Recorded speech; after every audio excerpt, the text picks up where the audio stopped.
Hi friends, నేను మీ Soujanya. Welcome to the Soujanya channel. ఈరోజు మన ఛానల్లో సేమియా పాయసం ఎలా చేసుకోవాలనేది అయితే చూపిస్తున్నాను. మనం ఏదైనా ఫెస్టివల్ కానీ రిలేటివ్స్ వచ్చినప్పుడు కానీ ఏదైనా కానీ ఒక ఫంక్షన్ జరుగుతుందంటే మనం మొదటిగా స్వీట్ అయితే ఖచ్చితంగా చేసుకుంటాం కదండి. ఆ స్వీట్లో ఫస్ట్ అయితే మనం సేమియా పాయసమే ఎక్కువ చేస్తూ ఉంటాము. అది ఇంట్లోనే టేస్టీగా ఎలా చేయాలనేది అయితే ఈ వీడియోలో అయితే క్లారిటీగా చూపిస్తున్నాను. ఎక్కడే కానీ ఈ వీడియో స్కిప్ చేయకుండా మిస్ అవ్వకుండా లాంగ్ వరకు అయితే చూసేయండి. ఇంకా స్టార్ట్ చేస్తే ఫస్ట్ ఒక బౌల్ అయితే తీసుకోవాలి. మనం సేమియా ఎంతైతే వేస్తామో దానికి డబుల్ వాటర్ అయితే వేసుకోవాలండి. నేను ఆ కప్కి సేమియా అయితే వేస్తున్నాను కాబట్టి దానికి ఆ కప్స్కి 2 వాటర్ అయితే పోస్తున్నాను. ఈ వాటర్ని బాగా బాయిల్ అయితే చేయాలి. ఆ వాటర్ బాయిల్ అయ్యేలోపు మనం నెక్స్ట్ ఒక కప్పు పైన మిల్క్ తీసుకొని వాటర్ని అయితే బాయిల్ చేద్దాం.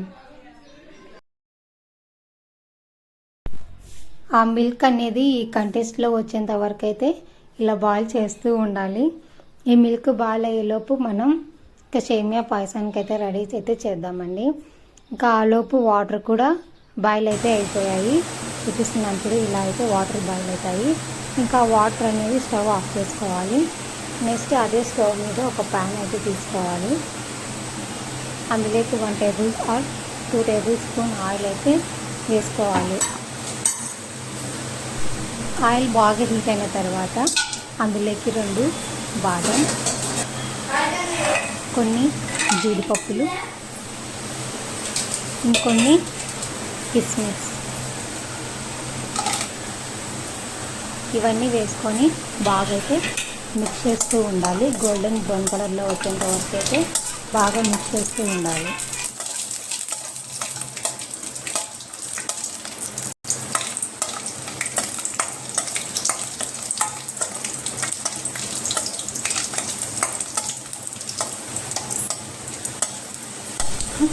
ఇలా గోల్డెన్ బ్రౌన్ కలర్లో వచ్చిన తర్వాత మనం బాదం, జీడిపప్పు, కిస్మిస్ని వేరే ప్లేట్లోకి అయితే సర్వ్ చేసుకొని కాసేపు పక్కన పెట్టుకోవాలి. ఇలా సపరేట్ చేసుకున్న తర్వాత నెక్స్ట్ అదే ప్యాన్లో 1 టేబుల్ స్పూన్ ఆయిల్ వేసుకొని ఆయిల్ హీట్ అయిన తర్వాత అందులోకి 1 కప్ సేమియా వేసుకొని ఇది కూడా గోల్డెన్ బ్రౌన్ కలర్లో వచ్చేంత వరకు బాగా ఇలా కలుపుతూ ఉండాలి. ఫ్లేమ్ మరి ఎక్కువ హైలో లేకుండా జస్ట్ మీడియంలో పెట్టుకొని ఇలా గోల్డెన్ బ్రౌన్ కలర్లో వచ్చేంత వరకు అయితే కలుపుతూ ఉండండి.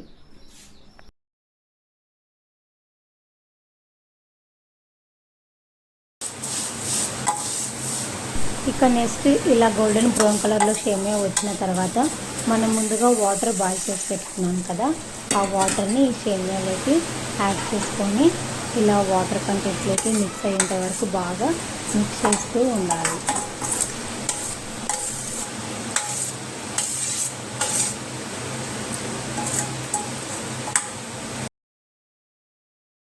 ఇలా సేమియా అనేది వాటర్ అయితే బాగా బాయిల్ అవుతూ ఉండాలి.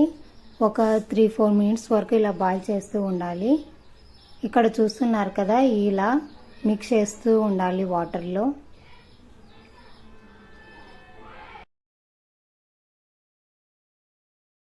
సేమియా అనేది ఇక్కడ మీకు చూపిస్తున్నా కదా, ఈ విధంగా వచ్చిన తర్వాత ఇంకా ఒక 30 సెకండ్స్ అలా పెట్టి ఇంకా మనం ముందుగానే మిల్క్ అనేది బాయిల్ చేసి పెట్టుకున్నాం కదా, ఆ మిల్క్ అనేది ఇక్కడైతే యాడ్ చేసుకోవాలి.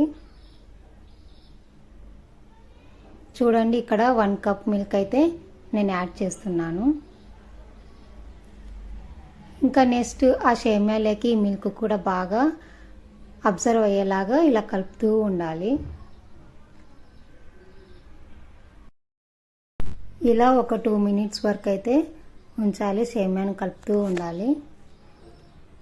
ఇంకా ఇందులోకి మనం 1 కప్పు సేమియా వేసుకున్నాం కదా, అందుకు చక్కెర అయితే 1/2 కప్ అయితే యాడ్ చేస్తున్నాను.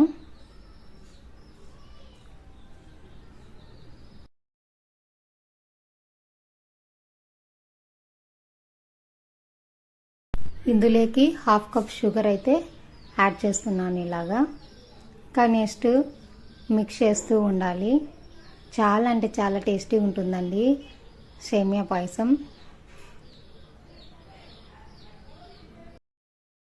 ఇలా అన్నీ యాడ్ చేసినాక జస్ట్ అది అబ్జర్వ్ చేసుకోవడానికి ఒక 2 మినిట్స్ అయితే క్లోజ్ చేస్తున్నాను. ఇంకా 2 మినిట్స్ అయిపోయిన తర్వాత ఓపెన్ చేసి చూస్తే ఇలా అయితే ఉంటుంది. ఇంకా ఇలా సేమియా అయితే రెడీ అయిపోయిందని మనం ముందుగా బాదం కిస్మిస్ ఇవన్నీ ఏంచి సపరేట్ పెట్టుకున్నాం కదా, అవి వీటిలోకైతే యాడ్ చేసుకోవాలి. ఇది ఆప్షనల్ అండి. బాదం జీడిపప్పు కిస్మిస్ అనేది ఉంటేనే వేసుకోవచ్చు, లేకున్నా చేసుకున్న చాలా అంటే చాలా టేస్టీగా ఉంటుంది. ఇంకా బాదం కిస్మిస్ వేసిన తర్వాత ఒక 2 మినిట్స్ అలా ఉంచి మనం ముందుగానే కొబ్బరి తురుము పట్టుకోవాలి. ఆ కొబ్బరి అలా పైన పైన చల్లుకొని టేస్ట్ తగ్గట్టుగా వేసుకొని తింటే చాలా అంటే చాలా బాగుంటుందండి. చాలా ఈజీ ప్రాసెస్ అండి సేమియా పాయసం అనేది. ఎక్కువ టైం కూడా పట్టదు. జస్ట్ ఒక 5 మినిట్స్ 10 మినిట్స్లో అయితే కంప్లీట్ అవుతుంది. పిల్లలు కూడా చాలా అంటే చాలా ఇష్టపడి తింటారు. ఇంకా ప్లేట్లోకి సర్వ్ చేసుకొని తినేయండి. చాలా అంటే చాలా టేస్టీగా ఉందండి. ఒకసారి మీరు కూడా ట్రై చేసి చూడండి.